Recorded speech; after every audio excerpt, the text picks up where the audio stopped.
everybody, and welcome to MVP webinars series.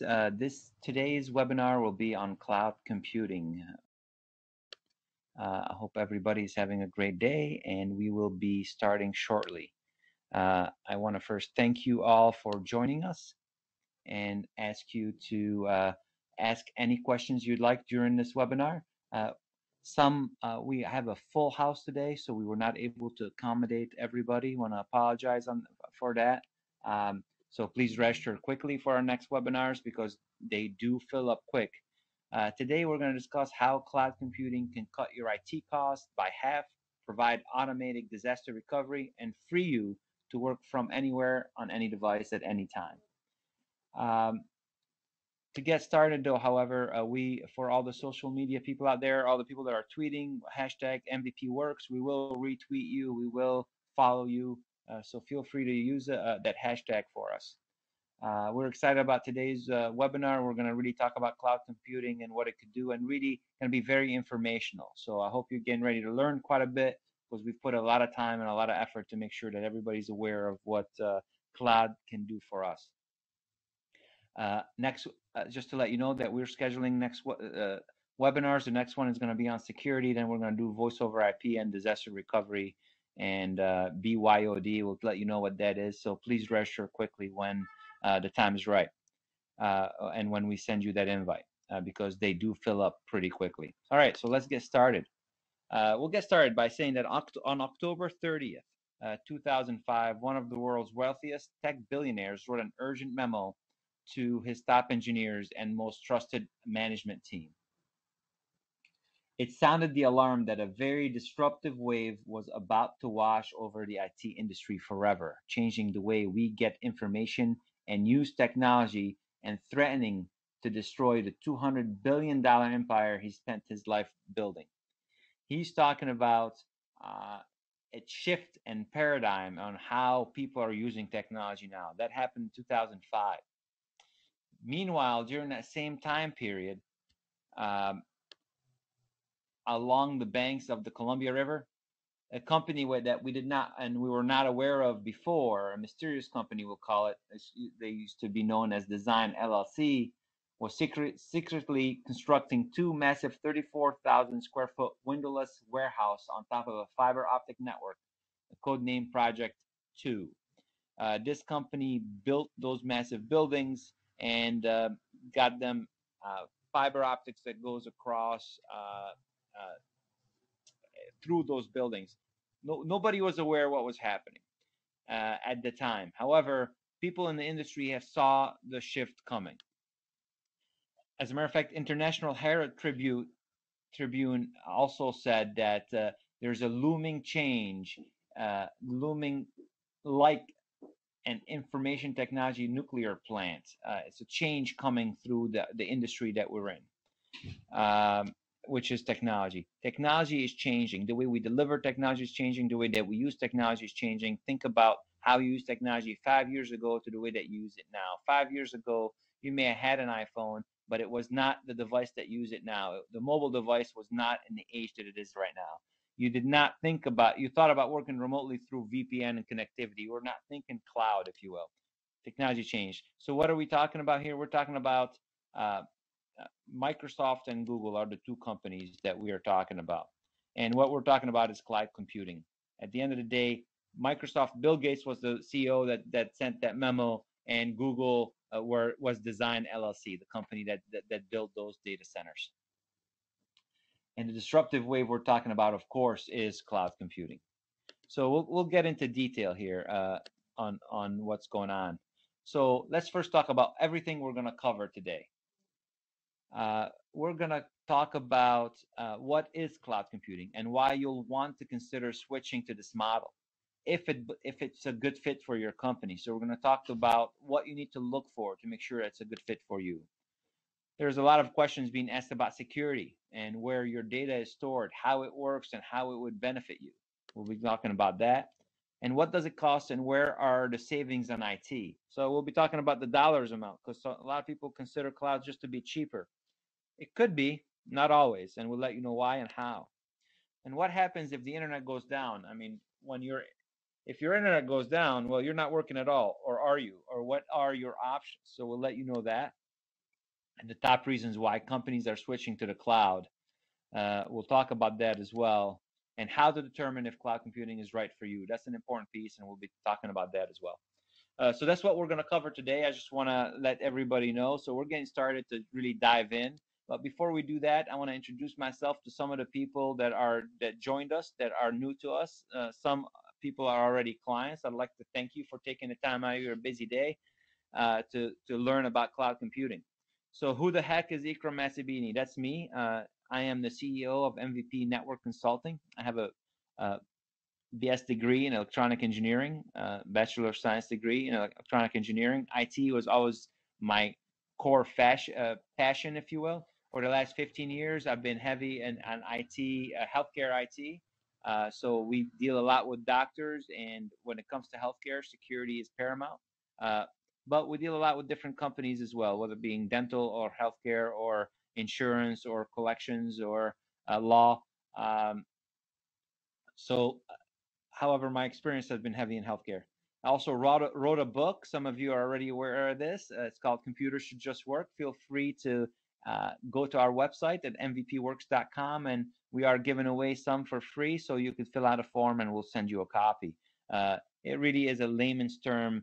It's written in layman's format for you to find out what a true competent IT provider should provide for you. I'm also a HIPAA consultant. So I work a lot with the healthcare organization to make sure they're HIPAA compliant. I'm certified in IT security consultant. I have multiple technical certifications with Cisco, Microsoft, Avaya, SAP, to name a few, VMware. And here's my email address. So if you have any questions at all, feel free to email me. I answer questions all the time, and I want to make sure that you guys are aware of what and have your questions answered and aware of what technology can do for you. At the end of the day, technology should just work. So what is cloud computing and why should you care? This is how I decided to break it down here. The web and cloud computing is to storing and processing data, what the electrical grid and the electrical company is to plugging in your coffee maker. It's a more convenient, more reliable, and less expensive way to access the computing power and resources you need to power the tools you use. What does that really mean? It's a complete shift in technology overall. So what does it mean, and how can it benefit you? What is the shift that is coming? So I'm going to get in that in more detail. So I use this as an example, the Burden wheel. I don't know if you guys are familiar with the Burden wheel, but in 1851, in a field beside an iron works in upstate New York, Henry Burden built the largest and most powerful industrial water wheel in the world. At top speed, this wheel, 600 foot, 250 ton, and could produce 500 horsepower that generates enough electricity to power the tools in his factory. He basically was generating his own electricity in his factory. As a matter of fact, most of the people in the country that needed to generate electricity, there was no electrical grid. They had a windmill, or they had a generator, or they had some kind of mechanism that allowed them to produce electricity that they used in their farm or their house or whatever it may be to power the equipment that they had. And that's how it worked. By the early years of the 20th century, 50 years later, if you will, this once world-class cutting-edge technology was abandoned, rusting in a field of overgrown grass. The electrical grid has been built. The invention of electricity as a utility was a game changer. Companies no longer had to produce their own power. It's very quickly becoming a competitive necessity to tap into the cheaper electrical grid than to produce it on your own. That's the same type of thing that's happening now in the cloud in computing. So the same technological revolution is happening today with cloud computing, which means the application users spend the majority of their time in is a web browser. That's the one most used application across the board. Internet connectivity is exploding, becoming cheaper and more reliable and faster, and is largely being driven by mobile and Wi-Fi demand. Devices are multiplying. and getting cheaper. I used to only have a desktop. Now I have a desktop and a laptop. And then now I have a desktop, laptop, an iPhone, an iPad. Most people have between 3 to 5 devices that they use constantly. And because they're so mobile and capable of being reached from anywhere, people want to work from anywhere and use those devices to reach their work environment from anywhere. And that's where cloud really comes in. Practically all new software applications are now delivered exclusively or largely as a SaaS model. SaaS stands for software as a service model. Most applications are being rewritten or written from scratch to become cloud-enabled applications. And that's key, because if your application is not cloud-enabled, you may not be able to go to the cloud. Maybe you can go to a hybrid cloud. We'll discuss the differences between the different types of cloud computing available out there. So the big tech drivers, which is Google, Microsoft, and Apple, the big companies in our industry, sorry about that, the big companies in our industry are investing billions to deliver cloud services and applications which will drive quality, innovation, and speed. Google is a cloud-only company. Everything that they do, whether being Google Docs or Google Mail, is all cloud-enabled. Microsoft is a hybrid kind of a platform, so is Apple, and we'll talk about that in detail. But all three companies, including Amazon, I'll add that to the mix, who's now slowly but surely becoming a large cloud player, delivering cloud servers and cloud desktops, are seeing the light at the end of the tunnel here. They're seeing that technology is changing, and if you're going to work in an environment, you're going to want to reach it from anywhere at any time, easily and reliably, and that's what they're building data centers to allow you to do that. So that's what's happening, and that's why cloud computing is becoming such a big technology driver. In fact, you're probably already using cloud computing. Google search engine is obviously a cloud infrastructure. Facebook, LinkedIn, Twitter, Constant Contact, Aweber, or other email broadcasting services are also obviously cloud computing applications that you use through your browser. And cloud doesn't only mean you use it through the browser, but it does mean it's accessible through the internet, accessible through the cloud. Gmail, Hotmail, and free email services are all cloud-based application. Online banking in general is cloud-based application. Anything you do online is a cloud-based application. If you guys use SurveyMonkey or Zoomerang, obviously they're cloud-based application. As a matter of fact, every single ATM and credit card machine you use is cloud-based applications. So people are worried about their information being in the cloud and their work information being in the cloud. Let's face it, your information is already in the cloud. If you're able to reach the internet through your server at the office or through your network at the office, every device that you have is accessible through the cloud one way or another. Security is a big piece here. Security is what is key when it comes to the cloud. We'll talk about that in slides to come. But how does it work, really? What is it all about? This is kind of a non-techie overview. It's a collective virtual computers that use economy of scale to provide you IT resources, tools, and applications on demand like a utility via the web. Think of it this way. This computer right here, the client computer, is connected to, it could be a computer or a thin client or an old computer that you're using, or it could be where your desktop is, connects it through the internet to a controlled node central where your database, your application servers, your email servers, your desktops even, your data, your Word documents, your Excel files, they're all in a cloud environment.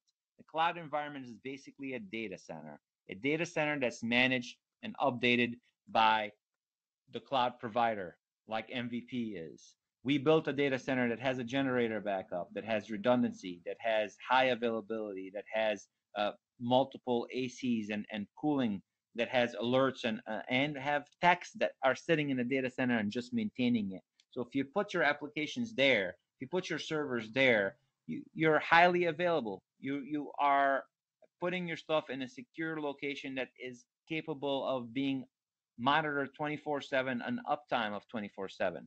Doesn't mean it's going to work for every application that you have, though. So that's something that we'll discuss in following slides. So we're going to talk about the different types of cloud computing. So there is 3 different types of cloud: public, private, and hybrid.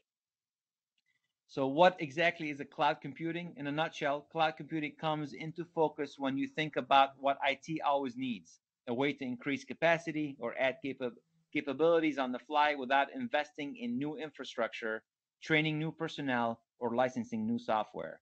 Because cloud allows you to extract, you pay for what you use. So if you need more hard drive space, it's a couple of clicks, you have more hard drive space because you're in an environment that is built for growth. Versus if you needed more hard drive space in your server, you have to buy the hard drive, take the server down, put the hard drive in there manually and boot it up. That does not happen that way in the cloud. It's literally a couple of clicks because the hard drive space is available. It's just not allocated to you. So they allocate more to you. So it gives you a lot more flexibility. So for small and medium-sized businesses seeking better collaboration, flexibility, control, and ways to increase cost effectiveness and technology return on investment, ROI, see the cloud as a very attractive IT service model. Again, it depends on your application and your bandwidth, but it definitely does allow for flexibility and cost effectiveness if it makes sense in your environment, the way that you use your network now. There's three types of cloud computing, as we've discussed: the private, the public, and the hybrid, which is shared clouds. Which model you leverage can depend on many different aspects of your environment, such as the amount of growing data that you have, the current workloads, and the level of security, availability, and controls you require. It all depends. Cloud is not for everybody. So it's not a silver bullet. Not all clouds are created equal. So let's get that straight. So let's talk about what private cloud is first. For businesses that required increased flexibility due to requirements such as security, compliance, and the need for total control over mission-critical applications, find that investing in a private cloud solution provides the greatest security and protection, customization, and scalability for their network and ultimately their businesses. A private cloud is an cloud computing model that is designed and customized to serve a single organization. In other words, you can build your own private cloud and host it in a data center or host it locally, depending on if you want to build your own high-tech data room, if you will. That depends on your need. So private cloud is that even if it's in a cloud environment, but it's private for you. The servers that you're on are not shared by everybody else. They're only for you. The server that your desktops are on are only allocated for your use. That's what a private cloud is. So all of your data, application, and resources are stored in their own isolated container and never leave your network. It is your capability. You build it internally in your private cloud. It could be hosted in a data center, but it's basically your equipment. Private cloud is the most expensive type of a cloud because you're not sharing the resources. You have your own resources, and they're allocated for you. But it's also the most secure because there's no cross-pollination here. So that's what private cloud is. A hybrid cloud is a mixture of a public cloud and a private cloud. A hybrid cloud is a composition of two or more clouds. This computing option allows companies to implement a strategy that puts select workloads in the public cloud while keeping other in-house and more secure. We find the hybrid cloud to be the most effective type of cloud. So if you're using Exchange, for instance, you still have your server internally, still runs your ERP solution or your applications, whatever that may be, but your Exchange used to be in-house. Now your Exchange is in the cloud. Well, then your Outlook and your local desktop reaches that Exchange server that's reaching a hybrid cloud, because now it's a hybrid cloud platform. The Exchange is probably in a public cloud, but you're reaching it through your private cloud, which makes it into a hybrid cloud offering that or usage that you're using. Many businesses are turning to hybrid cloud solutions to reduce costs and enable more scalable and flexible business processes. Hybrid cloud, for me, as an engineer, hybrid cloud is the best of both worlds, if you will. It's how you could really tailor and utilize the cloud without getting rid of all your internal infrastructure. And obviously, that will have to a cloud readiness assessment is key to make sure that works for you. So the last cloud, what is the public cloud? Well, that's what everybody's thinking about. Google is a public cloud, right? When you use Google Mail, you're not on your own server. You're on a server that's shared among other companies. So public cloud computing is a more traditional model where all of your applications, storage, and data lives and run on the same shared public pool of resources and are provided as a service over the internet. Public clouds almost always means that your data and applications are hosted on the same server as many other businesses, just like yours, which ultimately result in your having little or even no control of your data and environment as a whole. It's a service that's usually cookie cutter. Email is a good way to look at it. Hosted exchange infrastructure is 100% of the time, I'd say 99% of the time, because there's some people that still want this in a private cloud environment, but most of the time is in a public cloud environment and is shared. It's typically smaller organizations that want to reduce cost and have the greatest level of efficiency in shared resources chose the public cloud model. And it all depends on your company, and it all depends on your security level and your compliancy and everything that you have to do to make sure that you're adhering to what you have to, the compliancy that you have to adhere to, but also to provide your users with the right solution. So again, a cloud readiness assessment is key. So that's the three types of clouds that we have: public, private, and hybrid, the combination of both. So what are the benefits here? What are the benefits of cloud? One, lower hardware costs, because you don't have to buy hardware. You're paying a service, and they're providing that hardware for you. Unless it's a private cloud, then you have to buy your own hardware, or at least rent it or lease it. So if you're about to replace all your PCs and your servers, think of the cloud as a solution for you. Lower IT support costs, because you don't have anything internal anymore. Everything is external. So it lowers that cost. At the end of the day, you are paying for that cost as part of the service. It frees you to access applications from any device at any time, which is a big piece of what cloud is all about, is flexibility. It's being elastic, to be able to expand and retract at the speed of thought, if you will. So it frees you to access any application from any device. Access your desktop from anywhere at any time. We use a cloud infrastructure here at MVP, and I can use I reach my desktop from any device that I have. I can reach my desktop from my cell phone. Windows shows up on my iPhone, and I'm able to actually use it. Now, I'm not going to use it to work, but because the screen is really small, but I could, and it works just as fast as it was on my desktop. However, I use it to look up stuff when I need to look something up very quickly, and I'm on the road, or I'm talking to somebody.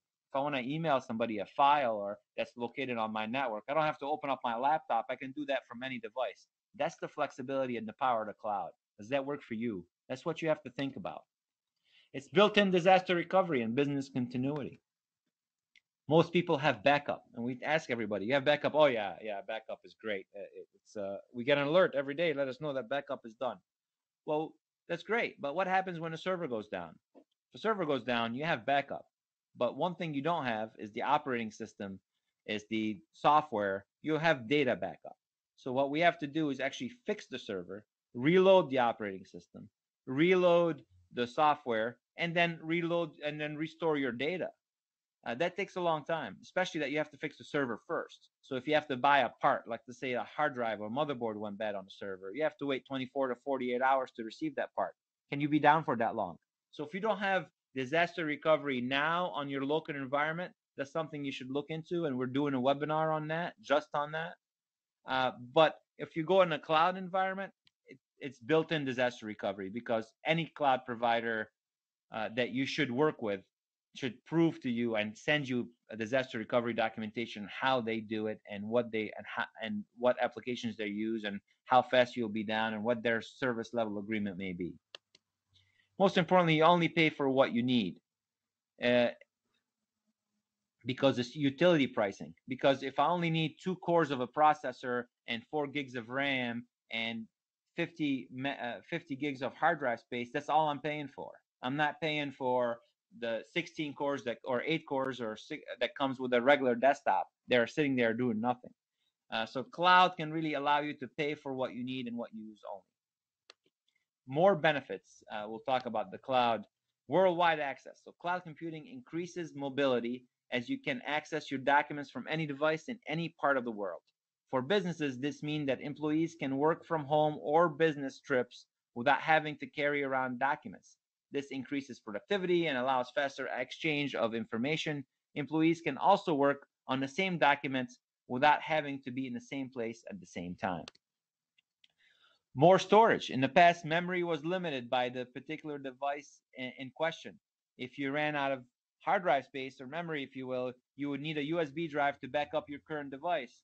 That still happens for people that use laptops and don't have cloud computing. With cloud computing, however, it provides an increased storage. So if you pay for what you use, and if you're using it and you reach your limit, it's just going to auto increase automatically and you continue to work. So you won't have to worry about running out of space on your local hard drive because everything happens in the cloud. Easy setup. Well, easy-ish, I guess I'll say, depending on your environment. You can set up a cloud computing service in a matter of minutes. That's true. You can't migrate to it, though, however, in a matter of minutes. I just want to clarify that. So adjusting your individual settings, such as choosing passwords or selecting which device you want to connect to the network, is similarly simple.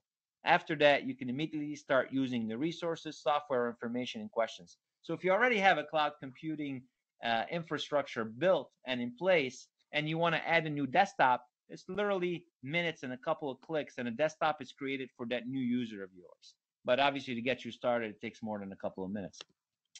Automatic updates. You don't have to worry about them anymore. The cloud computing provider is responsible for making sure that updates are available. You just have to download them.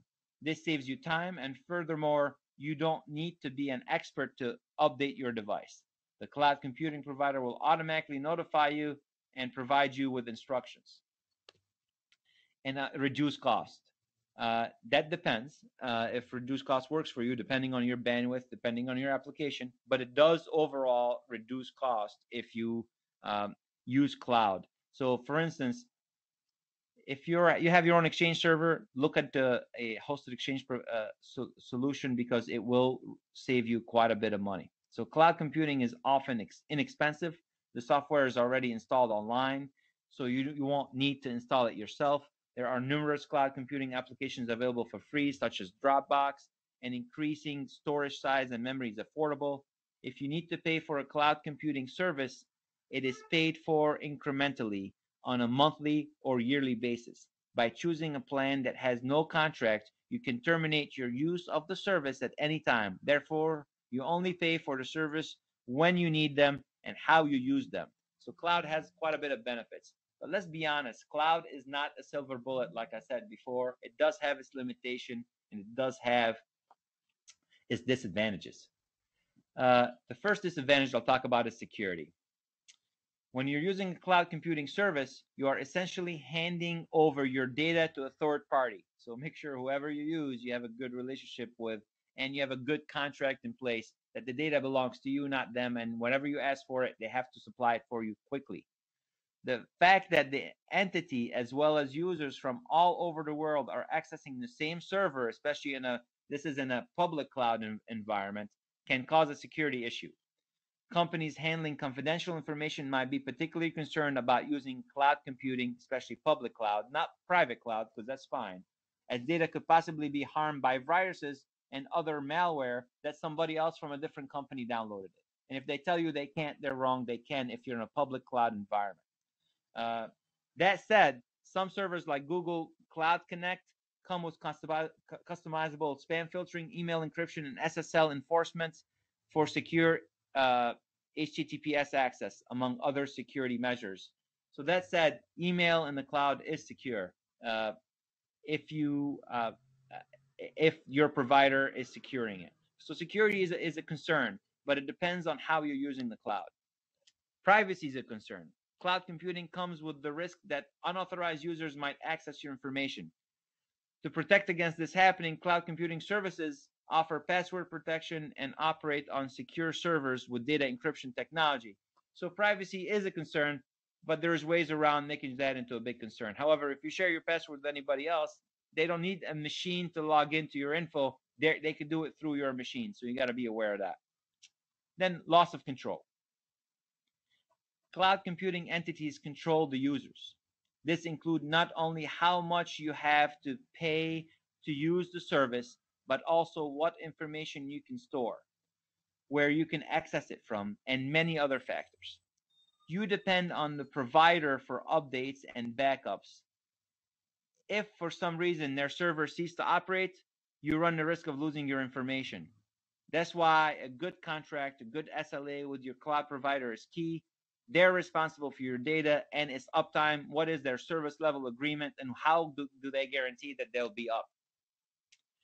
Then we'll talk about internet reliance, because you are relying on the internet to reach the cloud provider, either the internet or a point-to-point, depending on the amount of the way that they set up the cloud for you. While internet access is increasingly widespread, it is not available everywhere just yet. If the area that you are in does not have internet access, you won't be able to open documents or basically use the cloud in that piece. And we always recommend 2 internet accesses for failover, just in case one goes down, the other is still available for you. There is ways to do it also via wireless internet.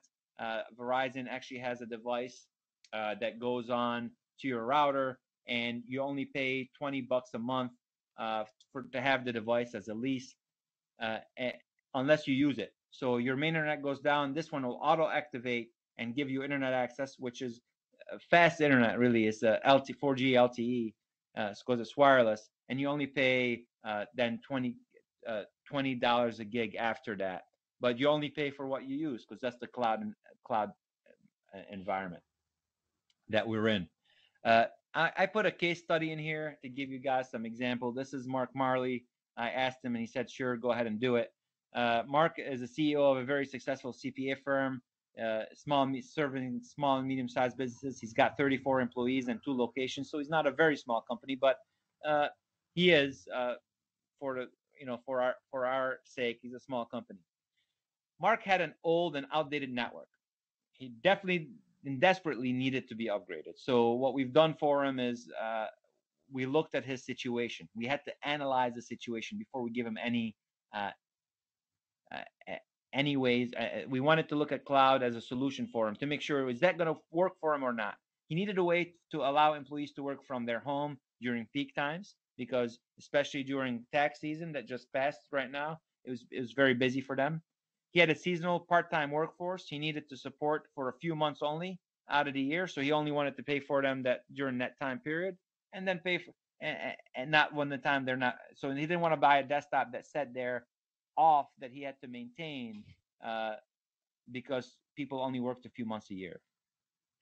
Then cost of the new hardware. If you were going to replace the software and upgrade his infrastructure, his laptops and desktops and servers, he was looking at $23,000 worth of investment. That's a big chunk, and most of you guys know that that's how much you spend to build a network. And he needed to rebuild his network. So after we ran a cloud computing assessment for him, we give him an entirely new infrastructure without requiring a single purchase of new hardware, servers or workstations. We repurposed his server to act as a local backup, plan B, if you will, in the event the internet outage is slow or slowness. So if he doesn't have internet outage or slowness, his server was a local backup controller for him. He saved $14,865 in IT costs in year 1, with a total saving us $43,000 over 3 years, because he was able to go to the cloud. He didn't have to buy all that infrastructure and that hardware, and he also had the flexibility for paying for the employees that worked during the time that they worked.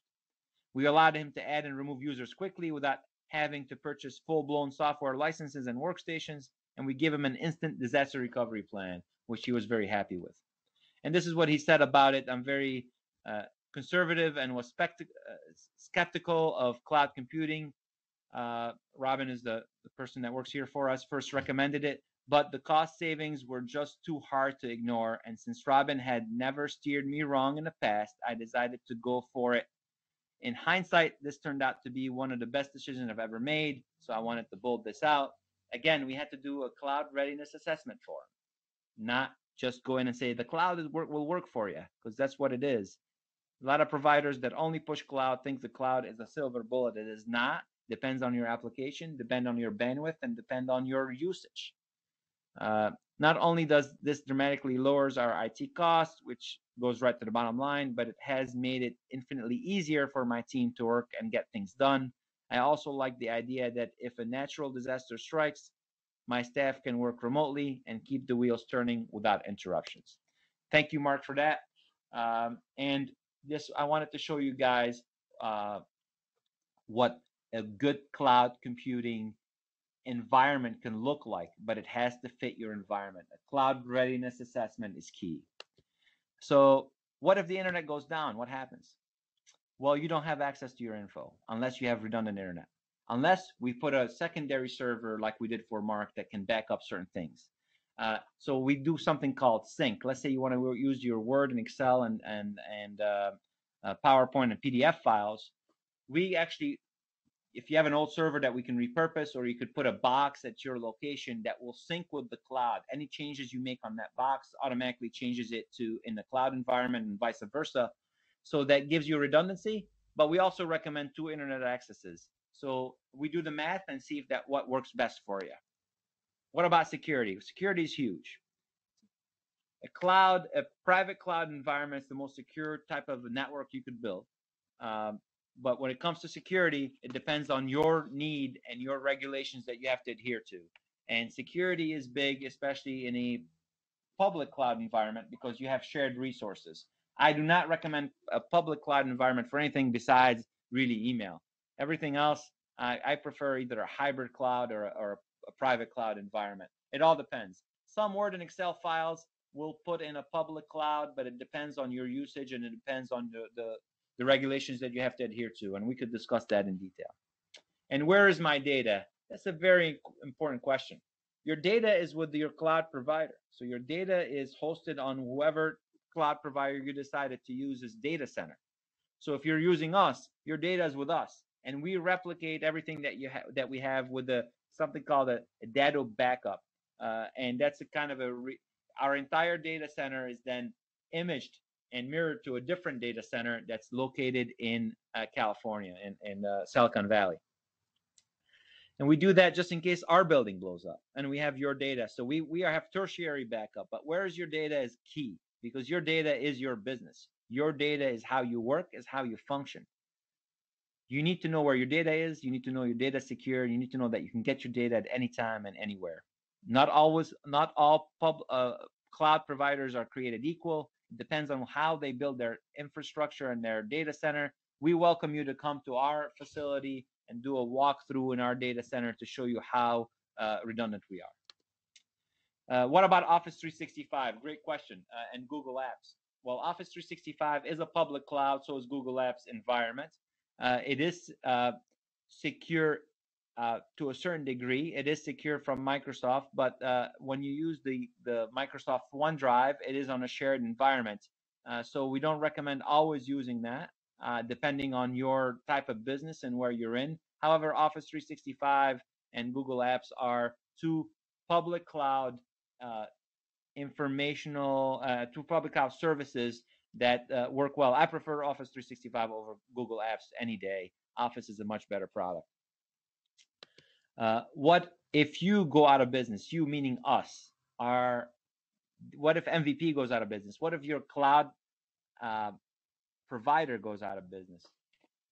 Well, that's a good question, because we have your data. We don't own it, but we have your data. What if we go out of business? Well, MVP is in a growth stage. We don't have to worry about that. But what if a cloud provider goes out of business? The data belongs to you. It has to be written in the contract that if we go down for any reason, or if we go out of business for any reason, we have to provide you with all the data and all the servers and help you migrate. Going out of business doesn't happen overnight. It goes through a series of steps. We are in a growth stage, so we're not looking at that, but it's something that you need to be aware of. If you're going to partner with a cloud provider, that has to be in the contract as well. What happens if you guys go out of business? Heaven forbid. You never know what's going to happen. So you need to be aware of that. And what happens is your data needs to be moved to a different cloud provider, and you have to be operational, and it has to be migrated. And that's what happens, because the data still resides on regular servers that are hosted in the data center. The cloud is not fluffy in the cloud. The cloud is highly available infrastructure. We already talked about what the cloud is. What about speed and performance? That's a good question, depending on your internet access and your application and your usage. So because you're not running gigabit anymore, because now not everything is internal, you're running through how much bandwidth can you afford, or how much bandwidth does your application allow you to get away with to get the same kind of performance if you're running locally. And that's all comes out in the cloud readiness assessment that we run, and we let you know which speed and bandwidth you should have, and that's what it's all about.